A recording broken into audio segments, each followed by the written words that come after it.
ప్రియమైన దేవుని వారలారా, మంచి అంశాన్ని మనం జాగ్రత్తగా విందాం. కాలగతులు దేవుని వశం. కాలగతులు దేవుని వశం. ప్రార్థించుకుందామండి. దయగలిగిన మా తండ్రి, మీకు వందనాలు, స్తుతులు, స్తోత్రాలు. లోకంలో ఎందరికో లేని భాగ్యాన్ని తండ్రి మా జీవితాలను గ్రహించి మీట మాట దగ్గరకు తండ్రి మమ్మల్ని తోడుకొచ్చిన విధానం బట్టి వందనాలు చెల్లిస్తున్నాం. ఈ రాత్రికాల సమయంలో తండ్రి మరి పుట్టినరోజు సందర్భంగా మీ విలువైన మాటలు ధ్యానించబోతుండగా తండ్రి మా మనసంతా మీ మాట మీద కేంద్రీకరించడానికి సహాయం చేయమని ప్రార్థిస్తున్నాం. తండ్రి మీ మాటలు విని విడిచిపెట్టక మీ మాట అనుసారంగా ఈ భూమి మీద బ్రతికి మిమ్మల్ని మహింపరిచి మీరున్న ఉన్నతమైన శ్రేష్టమైన లోకానికి చేరే భాగ్యం మా అందరికీ దయచేయమని ప్రార్థిస్తూ అర్థిస్తూ సమస్త ఘనత మహిమను మీకు ఆరోపిస్తూ క్రీస్తు నామములో ప్రార్థిస్తున్నాం తండ్రి. ఆమెన్. ప్రియులారా, కాలగతులు దేవుని వశం. కాలం అంటే మనందరికీ తెలుసు. ఏమండి, ఈ కాలములో గతులు అనగా దారి. కాలం అన్నది మనము అనుభవిస్తూ ఉన్నాం. దేవుడు మనకు దేహాన్ని ఇచ్చాడు. ఈ దేహానికి కొద్దిగా కాలాన్ని కూడా దేవుడు ఇచ్చాడు. ఈ కాలంలో ఉన్న మనం ఎన్నో మార్పులను మనం గమనిస్తూ ఉన్నామండి. మానవ జీవితంలో ఎన్నో మార్పులు అన్నవి చోటు చేసుకుంటున్నాయి. ఒకప్పుడు మన తాత ముత్తాతల కన్నా ముందున్న వారు ఎలా ఉన్నారంటే చిన్న కొట్టాలలో జీవించేవాళ్ళండి. ఆ కొట్టాలలో నుంచి జీవించిన వారు పెంకుటిళ్ళలోకి మారిపోయారు. పెంకుటిళ్ళలో నుంచి ఎక్కడికి వచ్చారంటే డాబా ఇళ్ళలోకి వచ్చారు. డాబా ఇళ్ళలో నుంచి మేడల్లోకి వచ్చారు. మేడల్లో నుంచి ఈరోజు ఆకాశ హర్మ్యానాలుగా పెద్ద పెద్ద అపార్ట్మెంట్లలో మనం జీవిస్తూ ఉన్నాం. అంటే మానవ కాలం అన్నది ఒకటే ఉన్నా ఆ కాలములో అనేక మార్పులు అన్నవి కనిపిస్తూ ఉన్నాయి. మన మాదిరిగానే ఈ భూమి మీద 84 లక్షల జీవరాశులు జీవిస్తున్నాయి. చేపలు ఉన్నాయండి. చేపల జీవితంలో ఏమైనా మార్పు ఉందంటే ఏ మార్పు లేదు. ఎక్కడ ఉన్నాయో సముద్రంలోనూ నీళ్లలోనూ నదులలోనూ ఉన్నాయి, అక్కడే ఉన్నాయి వాటి జీవితం.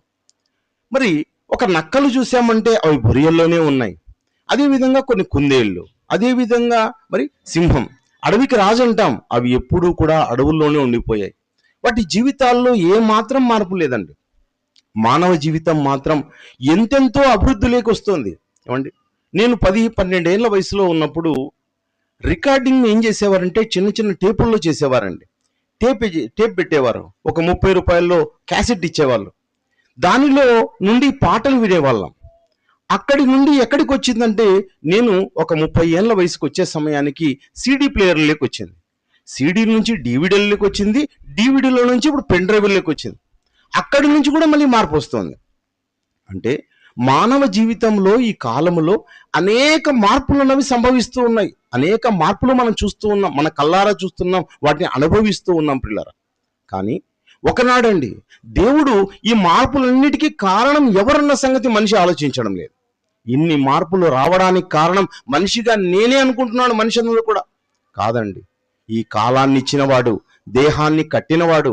ఇందాక సహోదరులు చెప్పారు కదా, మొదటిలో ఏమన్నారు అంటే ఇదిగో గర్భములో నుంచి మనిషిని సృష్టించిన వాడున్నాడు, గర్భంలో చేసిన వాడున్నాడు. ఆయన వీటన్నిటికీ కారణమండి. వాటి జీవితాలేమో అక్కడే పెట్టాడు. పశువుల, పక్షుల జీవితాలు, చేపల జీవితాలు అలాగే ఉన్నాయి. కానీ మనిషి మాత్రం అనేక మార్పులకు లోనవుతూ ఉన్నాడు. ఇలా మార్పు పొందడానికి కారణం ఎవరు? దేవుడు. వీటన్నిటికన్నా వెనకలు ఉన్నవాడు సృష్టికర్త అన్న విషయం మనిషి మరిచిపోయారు ప్రేమైన దేవుని వల్ల. కానీ ఒకనాడండి మనుషుల యొక్క ప్రవర్తన, మనుషుల యొక్క చూసిన వెంటనే దేవుడు చాలా చింతించాడు దేవుడు. నోవాహు కాలానికి వచ్చే సమయానికి మనుషుల ప్రవర్తన అవన్నీ ఏ మాత్రం బాగోలేదండి. దేవుడు కాలాన్ని ఇస్తే ఆ కాలంలో బ్రతకవలసిన రీతిలో బ్రతుకక దేవుని కంట కన్నీరు రప్పించే విధంగా, ఎందుకు కానీ మనుషుల్ని చేశానా అని దేవుడు బాధపడే విధంగా మనుషులందరూ బతుకుతున్నారండి. అలా బ్రతుకుతున్నప్పుడు దేవుడు జలప్రళయాన్ని రప్పించి ఈ ప్రపంచంలో ఉన్న సర్వ జీవరాశులను, మానవులందరినీ ఏం చేశాడు? తుడిచి పారేశాడండి. మనిషికి తెలియలేదు నేను ఆయన చేతిలో ఉన్నాను, ఆయన ఏమనుకుంటే అది చేస్తానన్న తెలియక ఇష్టానుసారంగా బ్రతుకుతున్న మనుషులండి. అబ్రహాము కాలంలో చూస్తే ప్రియమైన దేవుని వారలారా, అబ్రహాము కాలంలో సొదొమ గొమొర్రాలో ఉన్న ప్రాంతంలో ఉన్న మనుషులందరూ ఎలా ఉన్నారంటే కామ వికారయుక్తమైన నడవడిక. ఆ కామ వికారయుక్తమైన నడవడికని చూసిన దేవుడు ఏం చేశాడంటే అగ్నిగంధకాలు కురిపించి ఆ ప్రాంతాన్నంతా నాశనం చేయబడింది. ప్రాంతాన్ని నాశనం చేసేసాడు దేవుడు. కానీ ఈ రోజు కూడా మనుషులు ఈ ఇచ్చిన కాలాన్ని సద్వినియోగం చేసుకొని ఉత్తమమైన జీవితం గడుపుతున్నారంటే లేదండి. ఏమండి, బయట అందరి దగ్గర బాగుంటారు, ఒక్కడిగా ఉన్నప్పుడు, వ్యక్తికి కూడా ఎలా ఉందండి, వాడి యొక్క పర్సనల్ లైఫ్ అనేది ఉంటుంది పిల్లరా. అందరిలో ఉన్నప్పుడు బాగుంటారు, గుడిలో బాగుంటాడు, సమాజంలో బాగుంటాడు, సమాజానికి కొంత దూరంగా ఉన్నా అంటే వాడి ఇష్టానుసారంగా గడుపుతున్నారు. స్త్రీ లేదు, పురుషుడు లేదు, ఏ భేదము లేదండి. ప్రతి వారు కూడా వారి యొక్క ఇష్టానుసారంగా జీవితాన్ని గడుపుతూ ఉన్నారండి. అందరూ కూడా దేవుని వశంలో ఉన్నారన్న సంగతి మరిచిపోయారు పిల్లలు. ఏమండి, దేవుడి వశంలో ఒకనాడు అబ్రహాము గారు ఉన్నారు, 100 ఏళ్ల వయసులో అండి. ఏమండి, ఏ వయసులో పిల్లలు పుడతారో ఆలోచించండి.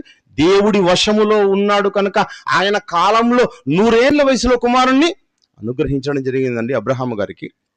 ఏమండి, శారాకు 90 ఏళ్ల వయసులో ఆమెకేమిచ్చాడంట, దేవుడు గర్భఫలాన్ని దయచేస్తున్నాడు. స్త్రీ ధర్మం ఉడిగిపోయినా ఇస్తున్నాడంటే కాలం ఎవరి చేతిలో ఉంది? దేవుని చేతిలో ఉంది. దేవుని చేతిలో ఉన్న విషయం మనిషి మర్చిపోయాడు పిల్లరా. ఏమండి, కీర్తనల గ్రంథము 8వ అధ్యాయం 3 మాట చూడండి ఒకసారి. కీర్తనల గ్రంథము, నీ చేతి పని అయినా నీవు కలుగజేసిన చంద్ర నక్షత్రములను నేను చూడగా, నీవు మనుషుని జ్ఞాపకం చేసుకున్నటకు వాడు ఏ పాటి వాడు? చూడండి, నీ చేతి పని అయిన ఆకాశములను నీవు కలుగజేసిన చంద్ర నక్షత్రములను నేను చూడగా, నీవు మనుషుని జ్ఞాపకం చేసుకున్నటకు వాడు ఏ పాటి వాడు? ఏమండి, ఎంత చిన్నవాడండి. చంద్రుడు ఎంత పెద్దవాడు, నీవెలాంటి వాడు ఆలోచించండి పిల్లరా. కానీ దేవుడు ఏం చేస్తున్నాడంట, దేవుడు మనిషిని జ్ఞాపకం చేసుకుంటున్నాడు అంటాడు. మనిషి కూర్చుండుట, లేచుట, నీ ప్రతి ఆలోచన దేవుడు చూస్తూ ఉన్నాడు. మనిషికి తెలియదండి ఈ విషయం. కేవలం గ్రంథం మాత్రమే, సత్యం మాత్రమే తెలియజేస్తుంది. నువ్వు ఏ ఆలోచనలు చేస్తున్నావో అవి దేవుడికి తెలుసు. నువ్వు ఎలాంటి ప్రవర్తన కలిగి ఉన్నావో అది దేవుడికి, మీ అమ్మకు తెలీదు, నాన్నకు తెలీదు, నీ సంఘ కాపరికి తెలీదు, నీ పక్కన ఉన్న వాడికి తెలియదు, ఎవరికి తెలియదు ప్రేమైన దేవుని వాళ్ళరా. కానీ ఎవరికి తెలుసు? దేవుడున్నాడు, సృష్టికర్త ఆయన, నీ కన్న తండ్రి. ఆ కన్న తండ్రి అయిన దేవుడు తన కుమారునికి అప్పగించాడు, దీన్నంతా చూసే బాధ్యతలు అప్పగించాడండి, చేసే బాధ్యతలు అప్పగించాడు. ఈ సృష్టి క్రీస్తు ద్వారా చేయబడింది ప్రేమైన దేవుని వల్ల. ఏమండి, మీరు ఒక 2 చపాతీలు చేయమని అడగండి, కొద్దిమంది స్త్రీలకు నాకు చేత కాదంటారండి. ఒక 50 చపాతీలు చేయమనండి, ఒక 50 మందికి వంట చేయమనండి, ఎంత కష్టపడతారో ఆలోచించండి. కానీ ఎవరు చేస్తున్నారు దీన్నంతా? దేవుడు చేస్తున్నాడు, దేవుడు నడిపిస్తున్నాడు. ఏమండి, ఈరోజు గ్యాస్ కొరత చూడండి, గ్యాస్ అయిపోయింది, గ్యాస్ రాదు అన్న వెంటనే ఎలా పరిస్థితి ఉందో ఆలోచించండి. అంటే బెంగళూరు పట్టణంలో అండి, ఎక్కడైతే పీజీ సెంటర్లు ఉన్నాయో మేము భోజనం పెట్టలేమంటున్నారంట. పీజీ సెంటర్లు క్లోజ్ చేస్తూ ఉన్నారంట, రెస్టారెంట్లు క్లోజ్ చేస్తున్నాడు. ఎన్ని రోజులండి యుద్ధం జరిగి? ఏదో మొన్న స్టార్ట్ అయిందండి. 1 వారం 2 వారాలకే ఇలాంటి పరిస్థితి ఉంది అంటే ఏమంటే ఒక నెల రోజులు, సంవత్సరం జరిగితే ఎవరైనా బతికేకవుతుందో ఆలోచించండి. ఎలాంటి పరిస్థితి దాపురిస్తుంది పిల్లరా. కానీ దేవుడు ఎవరిని జ్ఞాపకం చేసుకున్నాడు? మనిషిని జ్ఞాపకం చేసుకున్నాడు. ఇవన్నీ రావడానికి కారణం దేవుడు. నీవు గ్యాస్ అనుభవిస్తున్నావా? దానికి కారణం దేవుడు. మనిషిని దేవుడు జ్ఞాపకం చేసుకుంటున్నాడు. ఆ దేవాది దేవుడు మనిషిని జ్ఞాపకం చేసుకొని ఎవరిని ఏమంట, చంద్ర నక్షత్రములను నిన్ను చూడగా నీవు మనిషిని జ్ఞాపకం చేసుకున్నటకు వాడు ఏ పాటి వాడు? ఏమండి, వాడు ఏ పాటి వాడు? లేదు, నేను అతన్ని ఎందుకు జ్ఞాపకం చేసుకుంటాడు? నువ్వు సాక్షాత్తు అతని కుమారుడు కనుక, నువ్వు అతని కుమార్తె కనుక. ఏమండి, సురేష్ అన్న గారి యొక్క కుమారుడు అనుకుంటున్నాము స్వరాజ్, అదేవిధంగా సుప్రతి. కానీ ఎవరు వాళ్ళు? సాక్షాత్తు దేవునికి కుమారులు. ఏమండి, ఈ సృష్టిలో ఉన్న గాలి ఏమండి సురేష్ అన్న గారు చేయగలరా? ఎవరైనా చేయగలరా? ఆలోచించండి. ఏ మనిషి చేయలేడండి. గ్యాస్ నిక్షేపాలు అయిపోతున్నాయి, లేదు కొరతలు ఉన్నాయని చెప్పి మనుషులందరూ బాధపడుతున్నారు. కానీ ఏమండి, నీ ముక్కు దగ్గరికి, నీ దగ్గరకు వస్తున్న గాలి గురించి ఎవరైనా ఆలోచించారా? ఎవరు ఆలోచించడం లేదు. ఎవరు జ్ఞాపకం చేసుకొని నీకు గాలిని అందిస్తున్నారు, ఆక్సిజన్ అందిస్తున్నారు? ఆలోచించండి.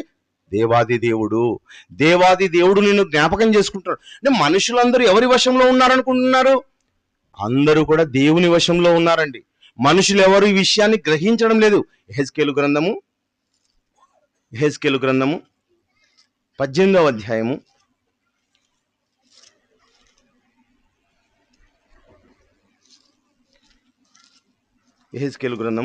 అధ్యాయము 4వ మాట చూడండి. మనుషులందరూ నా వశములో ఉన్నారు, తండ్రులేమి కుమారులేమి అందరూ నా వశములో ఉన్నారు. ఏమండి, ప్రతి మనిషి ఎవరి వశంలో ఉన్నంట? దేవుని వశం. మీరందరూ కూడా నేను అనుకున్నట్టుగా జరుగుతాయని చాలా మంది అనుకుంటున్నారండి. నేను చెప్పినట్టుగా జరుగుతాయని చాలా మంది అనుకుంటున్నారు. ఎవరు అనుకున్నది జరగదు.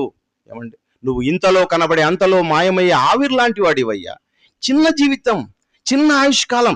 కానీ ఈ ఆయుష్కాలంలో నువ్వు ఏం చేయాలో తెలుసా? నేను దేవుని వశంలో ఉన్నాను, దేవుని వశంలో ఉన్నాడని ఎరుగక మనుషులందరూ ఎగిరెగిరి పడుతున్నారండి. ఏమండి, ఒకరోజు చూడండి అంటే అజరుద్దీన్కి ఒక కుమారుడు ఉండేవాడండి. అజరుద్దీన్ కుమారుడు ఏం చేశాడంట? పెద్ద బైక్ వేసుకొని చాలా స్పీడ్గా, ఎందుకు, నేను స్పోర్ట్స్ పర్సన్ని కదా, నేను స్పోర్ట్స్ బైక్ వాడతానన్నాడు, స్పీడ్గా వెళ్ళాడు, చనిపోయాడండి. ఆ మధ్య కాలంలో నారాయణ గారి కుమారుడు అండి, ఏకైక కుమారుడు, ఆయనకున్నది ఒకే కుమారుడు. ఏమండి, శ్రీ చైతన్య, నారాయణ, వీటన్నిటి గొప్ప గొప్ప విద్యావేత్తలుగా నిర్వహిస్తూ ఉన్నారు. వాళ్ళ కుమారులు ఏమయ్యారో తెలుసా? కలిసిపోయారండి. కాలములో వాళ్ళు ఏమయ్యారంటే ఎక్కువ స్పీడు, 170, 180 కిలోమీటర్ల స్పీడ్తో కార్లలో పోతున్నారు, చనిపోతున్నారండి. కోటా శ్రీనివాసరావు గారి కుమారుడు. అంటే ఈ కాలం అన్నది దేవుడు ఎందుకు ఇచ్చాడో మనిషికి తెలియడం లేదు ప్రియులారా. ఈ కాలంలో ఏ పని నిమిత్తం ఈ భూమి మీదకి నాకు జన్మ వచ్చిందో తెలియడం లేదు మనిషికి. తింటూ ఉన్నారు, తాగుతూ ఉన్నారు, ఏమండి, ఇష్టానుసారంగా బ్రతుకుతూ ఉన్నారు. నా దగ్గర ధనం ఉంది, నేను ధనవంతుని అనుకుంటున్నారు, ఇంతలో కనబడుతున్నారు, అంతలోనే మాయమైపోతున్నారు. కానీ అందరూ ఎవరి వశంలో ఉన్నారంట? దేవుని వశం. ప్రతి మనిషి కూడా దేవుని వశంలో ఉన్నాడన్న సంగతి మనుషులందరూ మరిచిపోతున్నారు పిల్లరా. ఏమండి, ఈరోజు అబ్రహాము గారికండి, ఒకనాడు అబ్రహాము గారికి 100 ఏళ్ల వయసులో ఆయనకు గర్భఫలం ఇచ్చాడంటే ఆయన ఎవరి వశంలో ఉన్నాడు? దేవుని వశం.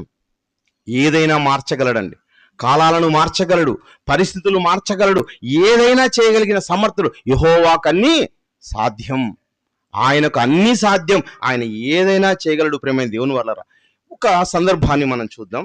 రెండవ రాజుల గ్రంథము 20వ అధ్యాయం.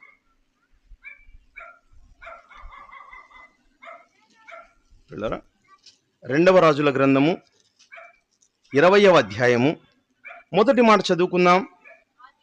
ఆ దినములలో హిజ్కియాకు మరణకరమైన రోగము కలుగగా, ఏమండి, ఎలాంటి రోగం వచ్చిందంట? మరణకరమైన రోగం. మరణకరమైన రోగం ఈ కాలంలో ఏవి? ఒక ఎయిడ్స్ లాంటిదండి, ఒకవేళ మరణకరంలో ఒక క్యాన్సర్ లాంటివి, ఏమండి, లేకపోతే ఒక హార్ట్ అటాక్ లాంటివి, మైండ్కి సంబంధించినవి, ఇలాంటివి ఏవైనా రోగాలు వచ్చాయనుకోండి, ఈ రోజుల్లో ఎవరైనా బ్రతకగలరో ఆలోచించండి. ఇవ్వండి, వచ్చిన వెంటనే డాక్టర్ ఏం చెప్తారు? అమ్మా, ఇదిగో ఈయనకు కిడ్నీ ప్రాబ్లం, చాలా పెద్ద సమస్య వచ్చేసింది, ఇదిగో ఇన్ని నాళ్ళు మాత్రమే భూమి మీద ఉంటాడు. ఇది హార్ట్కి సంబంధించి స్టంట్ వేస్తున్నాం, ఇంతకాలం మాత్రమే ఉంటాడు. ఏమండి, లేదా బ్రెయిన్లో ఏవో ట్యూమర్స్ వచ్చాయి, ఇంతకాలమే ఉంటాడు. క్యాన్సర్లు వచ్చాయి, ఇంతకాలమే ఉంటాడు. ప్రతి ఒక్కరికి కాలం అన్నది చెప్పేస్తాడండి డాక్టర్. అలా దేవుడు కూడా ఏమన్నాడు హిజ్కియాతో? ఇదో ప్రవక్తను పంపిస్తున్నాడు, ప్రవక్తను పంపించి చెప్పిస్తున్నాడు.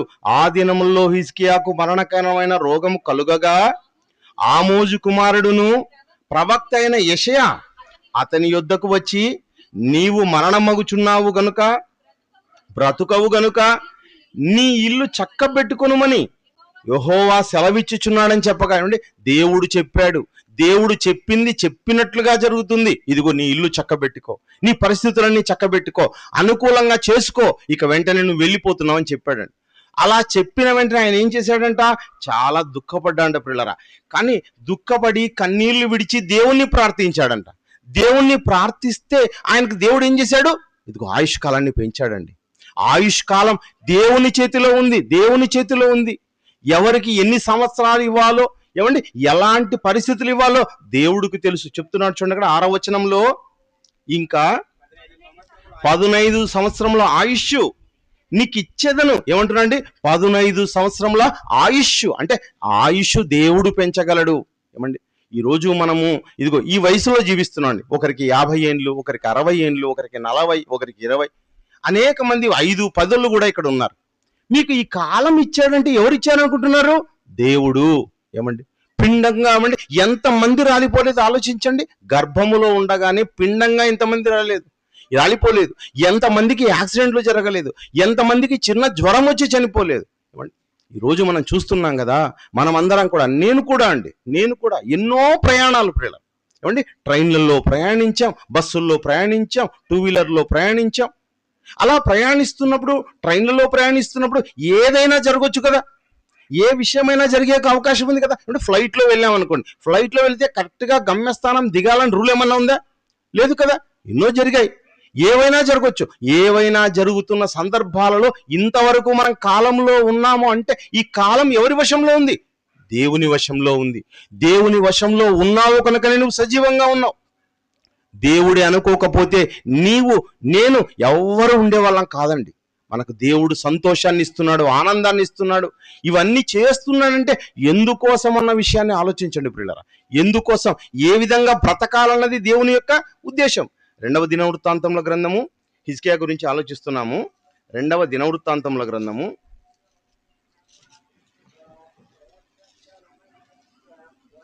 31వ అధ్యాయము, 2వ దినవృత్తాంతముల గ్రంథము 31వ అధ్యాయము 20వ వచనంలో హిజ్కియా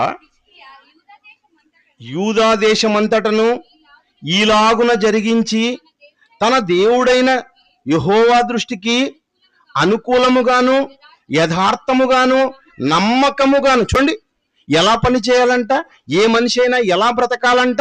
ఇదిగో ఈ జన్మనిచ్చిన ఈ జన్మదినం జరుపుకుంటున్న స్వరాజ్ ఎలా బ్రతకాలంట. స్వరాజ్ అయినా, ఇక్కడ ఉన్నవారు ఎవరైనా, వేదిక మీద ఉన్నవారైనా, వేదిక ముందు ఉన్నవారైనా, ఎవరైనా ఎలా బ్రతకాలంటే ఇది హిజ్కియా చేశాడండి. హిజ్కియా ఏం చేశాడంట, యూదా దేశమంతటను ఇలాగున జరిగింది. దేశమంతటను ఏమండి, మన జీవిత కాలంలో మనం ఒక పట్టణానికి ప్రకటించగలమా, లేదా ఒక దేశానికి జరిగించగలమా? మన చేత కాదండి. మనకు ఉన్నదే కొద్ది ప్రాంతం. ఆయన రాజు గనక యూదా దేశమంతటా చేశాడు. కానీ నీవు ఉన్న కాలంలో ఎలా బ్రతకాలో అంటున్నాడంటే ఆయన్ను బట్టి యెహోవా దృష్టికి అనుకూలంగా. ఏమండి, ఎవరి దృష్టికి అనుకూలంగా బ్రతకాలి? నీవు దేవుని దృష్టికి అనుకూలంగా, దేవుని దృష్టికి అనుకూలముగాను యథార్థముగాను నమ్మకముగాను. నమ్మకమైన పనివానిగా మనం అందరూ ఉండాలి ప్రియులారా. దేవుని దృష్టిలో మనందరూ పని వాళ్ళం. ఒక పని నిమిత్తం నీకు దేహాన్ని ఇచ్చాడు దేవుడు, పని చేయడానికి ఇచ్చాడు. మీకు అందరికి తెలుసు కదా. మరియు వాటి యందు మనం నడుచుకునే వాళ్ళని దేవుడు ముందుగా సిద్ధపరిచిన సత్క్రియలు అనగా వాక్యపు క్రియలు చేయడం కోసమే నీకు కళ్ళు, నీకేమిచ్చాడు గుండె, నీకేమిచ్చాడు ఇదిగో బ్రెయిన్, నీకు ఎన్నో అవయవాలండి. నీకు ఒక నోరు, దాంట్లో ఒక నాలుక, దాంట్లో నీకు ఒక భాష, నువ్వు మాట్లాడే విధానం, ప్రతి ఒక్కటి దేవుడిచ్చాడు. ప్రేమైన దేవుని వల్ల దేవుడు ఇవ్వకుండా నీకు ఏదీ లేదు, ఏది కలుగదు, ఎవరు చేయలేరండి.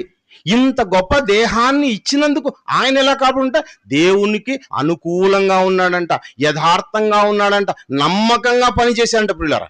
అంటే మనం కూడా అలా బ్రతకాలి. ఇంకా ఏం చెప్తున్నాడు ఆయన, తన దేవుణ్ణి ఆశ్రయించుటకై దేవుని మందిర సేవ విషయమందేమి, ధర్మశాస్త్ర విషయమందేమి, ధర్మమంతటి ఎందు విషయమేమి తాను ఆరంభించిన ప్రతి పని అతడు హృదయపూర్వకంగా చేశాడంట. ఎందుకు ఆయనకు 15 సంవత్సరాలు దేవుడు ఆయుష్కాలాన్ని పెంచాడు అంటే ఇదిగో హృదయపూర్వకంగా దేవుని ఎదుట ప్రవర్తించాడు. దేవుని ఎదుట ఉన్నావు కనుక దేవుడు ఏమిచ్చాడు, ఆయనకి ఇచ్చాడు. కానీ మనం ఎలా ఉండాలి, మన కోసం ఎందుకు ఇచ్చాడు దేవుడు? ఈ ఆయుష్కాలాన్ని దేవుడు ఇవ్వకపోతే మన పరిస్థితి ఎలా ఉండేది ఆలోచించండి. ఏమండి, ఈ కాలం అన్నది ఈ కాలవశుడైన దేవుని ఆధీనంలో ఉన్నాం మనం అందరం కూడా. కాలం దేవుని యొక్క ఆధీనం. యోబు గ్రంథము 27వ అధ్యాయం, యోబు గ్రంథము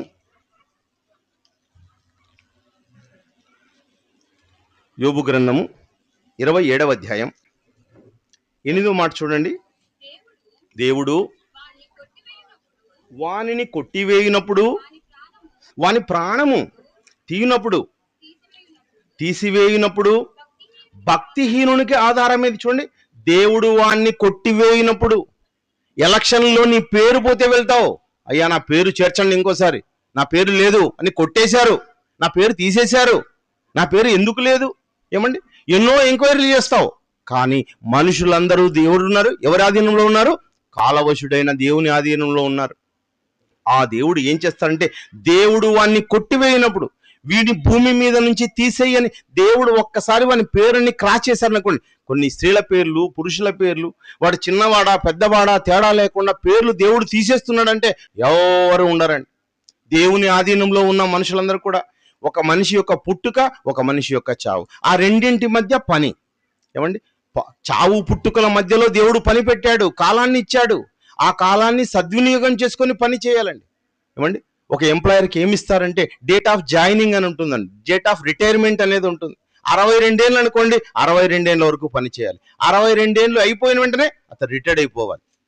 ఏమండి, ప్రభుత్వం నిర్ణయిస్తుంది, అది ప్రభుత్వ ఆధీనం. కానీ నీకు పుట్టుకనిచ్చిన వాడు దేవుడు కనుక నీకు చావు నిర్ణయించేవాడు, date of birth, date of expiry, నువ్వు వెళ్ళిపోతావు, డేట్ ఆఫ్ డెత్ అంటున్నాం దాన్ని. ఆ నిర్ణయించేవాడు ఏమంట, కొట్టివేసేవాడు దేవుడు ప్రియులరా. కానీ ఆ కొట్టివేయినప్పుడు ఏమంటున్నాడు అక్కడ, కొట్టివేయినప్పుడు వాని ప్రాణం తీసివేయినప్పుడు భక్తిహీనునికి ఆధారం అండి. భక్తిహీనులు ఎంతో మంది ఉన్నారండి. రక్తహీనత కలిగితే కనుక్కోవచ్చు మనిషికి, అదిగో ఈ కళ్ళు తెల్లగా ఉన్నాయండి, ఏమండి గోర్లు పట్టుకొని అది ఇదిగో రక్తహీనత ఉందండి అని చెప్పొచ్చు. కానీ భక్తిహీనత ఎవరికి కనిపిస్తుందండి? భక్తిహీనత ఏ మనిషికి కనపడదండి. ఒక మనిషి భక్తి కలిగిన వాడు, ఈ మనిషి భక్తి కలిగిన వాడు అన్న విషయం ఎవరికి కనపడదు. భార్యకి కనపడదు, భర్తకు కనపడదు. ఎవరికి కనపడుతుంది? దేవునికి కనిపిస్తుంది. వీడు భక్తిహీనుడు, వీడు భక్తిహీనుడు అనుకుంటే దేవుడు ఏం చేస్తాడు? వాడిని తుడిచేస్తాడండి, వాడిని కొట్టేస్తాడు. ఇచ్చినవాడే ఏమండి, ఇచ్చినవాడే ఏం చేస్తాడంట? తీసేస్తాడు. ప్రేమైన దేవుని వర్లరు. అక్కడ ఇంకొక వచనాన్ని చూద్దాం. 34వ అధ్యాయం 14వ మాట చూడండి. ఆయన తన మనస్సు తన మీదనే ఉంచుకొని నేడలా తన శ్వాస నిశ్వాసములను తన యొద్దకు తిరిగి తీసుకొని నేడలా శరీరులందరూ ఏకముగా నశించెదరు. ఏమండి, ఆయన ప్రేమ మన ఎడల, ఆయన కృప మన ఎడల ఏమండి విస్తరింపజేస్తున్నాడు కనుక ప్రియులారా ఈరోజు మనం అందరూ ఇంత బాగున్నామంట. ఏమండి, ఈ యొక్క మనము ఎలా చేయబడ్డామంటే మట్టి ద్వారా చేశాడండి మనల్ని కూడా. మట్టి మనుషులం మనం. ఈ మట్టి నుండి వచ్చిన ఈ మనుషులకు దేవుడు ఏమిచ్చాడు? ఉచ్ఛ్వాస నిశ్వాస. ఏమండి, సైన్స్ మాట్లాడతారు కదా, సైన్స్ అన్న వెంటనే ఇదిగో ఏమంట, లోపలికి తీసుకోవడం ఇన్హలేషన్ అంటారు, లోపలికి తీసుకోవడం ఎక్సలేషన్ అంటారు, బయటికి వదలడం. అంటే ఉచ్ఛ్వాస నిశ్వాసలు అదే మాట్లాడుతున్నాడు అక్కడ. ఉచ్ఛ్వాస నిశ్వాసలను తన యొద్ద తిరిగి తీసుకొని నెడల. ఇక వద్దు ఈ గాలి అంటున్నామే, ఈ గాలిని ఆపేసామనుకోండి, దేవుడు ఉచ్ఛ్వాస నిశ్వాసాలను ఆపేశాడనుకోండి, అయిపోయింది ప్రియులారా, ఎవరు తీసుకోవడానికి లేదు ఇంకా. లేదా దేవుడే ఇచ్చాడు కదా, దేవుడు ఇచ్చిన ఈ గాలిని తీసేశాడు అనుకోండి, గ్యాస్ అయిపోయిందంటే మనకు తిండి లేదనుకుంటున్నాం. అందరూ ఫైర్ మీద ఏమండి, ఫైర్ వుడ్ అంటాం కదా, కట్టెల మీద ఆధారపడండి అంటున్నాం. దేని మీదనో ఆధారపడండి, బొగ్గు పొయ్యిలు పెట్టుకోండి, ఏవో చేసుకోండి అంటారు. కానీ ఈరోజు శరీరంలో ఉన్న మనం, శరీరంగా మనం బ్రతకాలి అంటే మనకు కావాల్సిన ప్రధానమైనది ఇదేనండి, గాలి. ఈ గాలి చాలా విలువైంది ప్రేమైన దేవుని వాళ్ళరా. ఒక మాట చెప్పి ముగిస్తాను. ఈ గాలి చాలా చాలా విలువైంది. ఎంత విలువైనదంటే ఒకనాడు కరోనా అన్నది వచ్చిందండి. కరోనా పీరియడ్లో గ్యాస్ సరిగా ఊపిరితిత్తులకు అందక సిలిండర్లు పెట్టుకోవాల్సి వచ్చింది. అలాంటి సిలిండర్లు 1 కేజీ ఇంత అని చెప్పారండి. అది వాడుతూ ఉంటే అయిపోతాయి, వాడితే మరి ఇంకొక సిలిండర్ని తగిలించారు. 1 సంవత్సరానికి మనం పీల్చే గాలి యొక్క ఆక్సిజన్ యొక్క ఖరీదు ఎంతంటే ఏమండి, కోట్ల రూపాయలండి. కోట్ల రూపాయలకి వెళ్ళిపోయింది.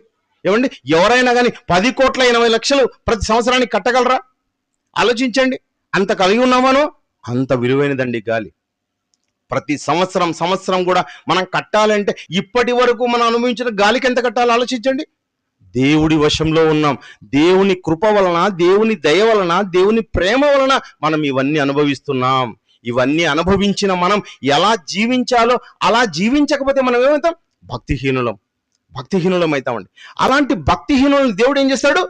కొట్టివేస్తానని చెబుతున్నాడు ప్రేమ దేవుని వల్ల. లూకాసు వార్త, ఇందాక చదవబడిన వాక్య భాగం, లూకాసు వార్త 13వ అధ్యాయము, లూకాసు వార్త 13వ అధ్యాయము 6వ మాటలో, మరియు ఆయన వారితో ఈ ఉపమానం చెప్పెను, ఒక మనుషునికి ద్రాక్ష తోటలో అంజూరపు చెట్టు ఒకటి నాటబడి ఉండెను.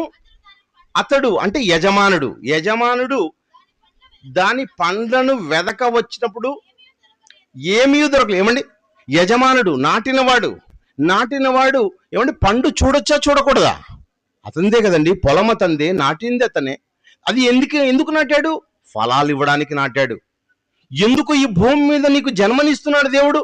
ఎందుకు ఈ భూమి మీద దేవునికి ఏం కోరుకుంటున్నాడు దేవుడు నీ వలన సంతోషం కోరుకుంటున్నాడు. నమ్మకంగా జీవించే ప్రజలుగా మీరు ఉండాలని కోరుకుంటున్నాడు. నన్ను నమ్మకంగా జీవించే వాడిగా ఉండాలని దేవుడు కోరుకుంటున్నాడు. ఏమండి, దేవుడి కోసం అలా బ్రతికితే దేవునికి చాలా ఇష్టం. యథార్థవంతులుగా, నమ్మకమైన వారిగా, ఏమండి, దేవుని పనిని చేసేవారిగా, అందరి ఎడల ప్రేమ చూపించేవారుగా నువ్వు ఉంటే దేవునికి చాలా ఇష్టం ప్రియులారా. కానీ అలా బ్రతకకపోతే అదే ఫలం. దేవుడు ఆశించేది అదే. దేవుడు ఏదో ధనం కోరుకునేవాడు కాదు, దేవుడు ఏదో కోరుకునేవాడు కాదు ప్రియులారా. నీకు అన్నీ ఇచ్చాడు దేవుడు. అన్నీ ఇచ్చిన తర్వాత చెట్టు కింద నుంచి ఏం కోరుకుంటాం? పండు కోరుకుంటాం. అదే మనిషి నుంచి ఏం కోరుకుంటాం? మనిషి నుంచి మంచి ఫలాలు, మాటలండి. మంచి మాటలు మాట్లాడేవారుగా, అనేక మందిని మార్చేవాడుగా నీవు ఉండాలని కోరుకుంటాడు. ఒకనాడు యేసుక్రీస్తుల వారు ఈ ఉపమానాన్ని మాట్లాడాడు ప్రియులారా. ఆ ఉపమానాన్ని మాట్లాడుతూ పై వచనంలో ఏముంటుందో ఒక్కసారి చూద్దాం, సందర్భాన్ని చూద్దాం. 13వ అధ్యాయం 1వ వచనం. పిలాతు గలిలయైన కొందరి రక్తము వారి బలులతో కలిపియుండెను. ఆ కాలమున అక్కడనున్న కొందరు ఆ సంగతి యేసుతో చెప్పగా ఆయన వారితో ఇట్లనెను, ఈ గలిలయులు అట్టి హింసలు పొందినందున వారు గలిలయులందరికంటే పాపులని మీరు తలంచుచున్నారా? కారణి మీతో చెప్పుచున్నానని. ఎవరైనా కానండి, అక్కడ గలిలయులైన కొందరు వారి బలులను పిలాతు గారు అంటండి. పిలాతు గారు ఏం చేశారంటే బలులు అర్పిస్తూ ఉన్నారు. బలులు అర్పించేవాడు జంతు బలులతో పాటు మనుషులను కూడా బలి ఇచ్చేసాడంట. ఏమండి, ఇంతమంది మనుషులను బలిగా అర్పించాడు కదా, వీరు ఎంత పాపం చేసింటే అర్పించారని అనుకుంటుంటే, కానీ యేసుక్రీస్తుల వారు ఏం మాట్లాడుతారంటే, అట్టి హింసలు పొందినందున వారు గలిలయులందరికంటే పాపులని. ఏమండి, బతికి ఉన్న వాళ్ళు పరిశుద్ధులు, చనిపోయిన వాళ్ళు పాపులని మీరు అనుకుంటున్నారా? అలాగనుకునవద్దు. ఏమంటున్నాడు ఆయన? కారణి మీతో చెప్పుచున్నాను, మీరు మారు మనసు పొందనేడల మీరందరూ అందరూ నశించిపోయేవారండి. అందరూ నశించిపోయారు. గొప్ప తక్కువ అనే తేడా ఏమీ లేదండి. మనుషులందరూ చివరికి ఏమవుతారు? చనిపోతారు. అందరూ నశించిపోతారు. కానీ మారు మనస్సు కలిగితే ఇదిగో నీకు లాభం. మారు మనస్సు కలిగితే సంతోషం. ఎవరికి? దేవుడికి సంతోషం.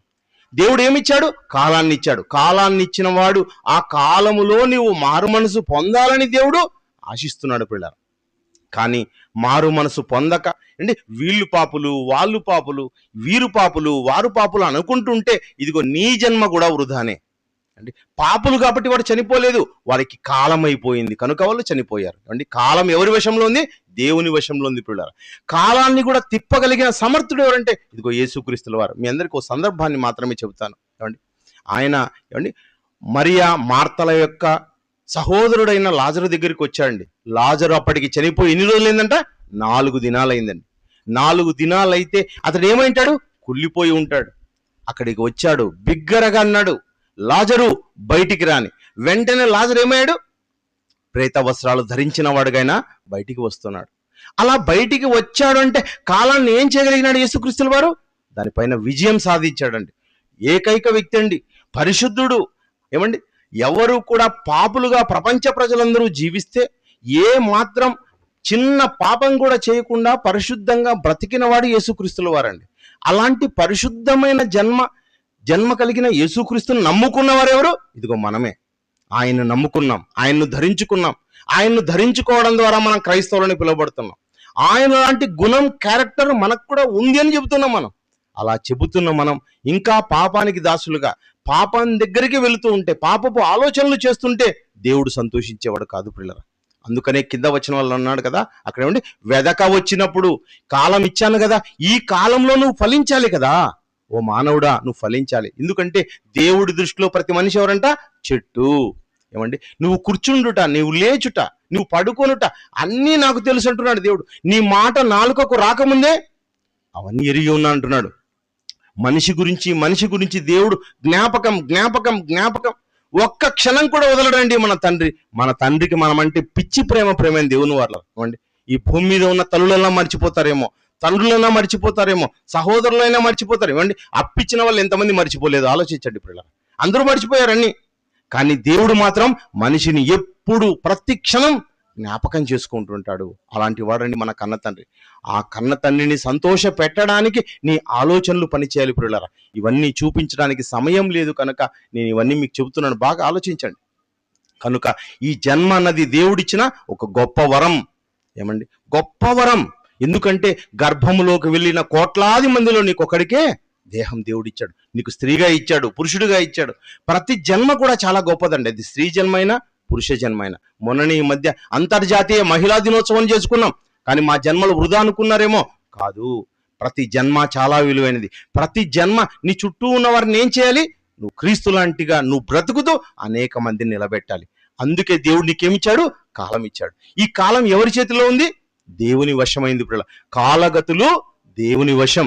ఆ దేవుడు మనల్ని చూస్తున్నాడు కనుక పరిశుద్ధమైన జీవితాన్ని కలిగి బ్రతికి మనం ఈ భూమి మీద పరిపూర్ణమైన వ్యక్తులుగా, పరిశుద్ధులుగా, నీతిమంతులుగా బ్రతికి దేవుడున్న లోకానికి చేరాలి. ఏమండి, ఈ ఇంటి బిడ్డలైన వాళ్ళు స్వరాజ్, సుప్రీత కూడా అండి.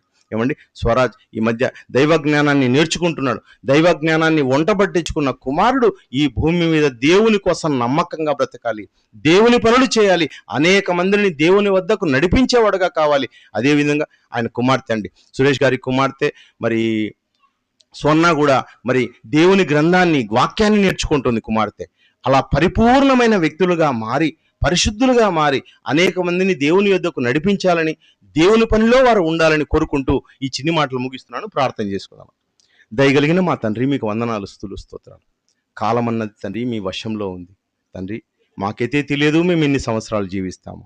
ఆ కాలాన్ని కలిగిన మేము తండ్రి ఈ కాలాన్ని సద్వినియోగం చేసుకుంటూ సమయం అనక అసమయం అనక నీ యొక్క మాటల గురించి ఆలోచిస్తూ నీ పిల్లలను తండ్రి మరి మార్చే పనిలో మేము ఉండడానికి సహాయం చేయండి. కేవలం ఇతరులను మార్చాలనుకుంటూ మేము మారకుండా ఉండని వారుగా కాకుండా తండ్రి పరిశుద్ధులుగా, నీతిమంతులుగా ఈ భూమి మీద బ్రతకడానికి సహాయం చేయమని ప్రార్థిస్తున్నాం తండ్రి. మొదటి వర్తమానాన్ని వినిపించిన నీ కుమారుడు తండ్రి సురేష్ గారిని జ్ఞాపకం చేసుకుంటున్నాం తండ్రి. ఆ ప్రాంతంలో ఎంతో మందిని తండ్రి మరి సమావేశాలు, సదస్సులు నిర్వహిస్తూ తండ్రి నీ కుమారుడు నిర్విరామంగా పనిచేస్తున్నాడు. నీ కుమారునికి తోడుగా ఉండమని ప్రార్థిస్తున్నాం. ఆయన్ని, ఆయన కుటుంబాన్ని ఎత్తిపట్టండి. సంఘాన్ని తండ్రి విస్తరింపజేయమని ప్రార్థిస్తున్నాం. అదేవిధంగా తండ్రి ఈ కుటుంబ సభ్యుల కోసం ప్రార్థిస్తున్నాం నాయన తండ్రి. గర్భఫలాలుగా సురేష్ అన్న గారికి ఇచ్చిన కుమారులను, కుమార్తెలను బట్టి ప్రార్థిస్తున్నాం తండ్రి. చక్కటి జీవితాన్ని కలిగి తండ్రి మిమ్మల్ని సంతోషపెట్టే మంచి పిల్లలుగా తండ్రి వారు బ్రతకడానికి సహాయం చేయమని ప్రార్థిస్తున్నాం తండ్రి.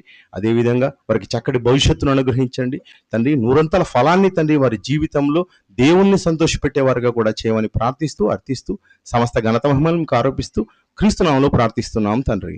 ఆమేన్. అందరికీ వందనాలండి.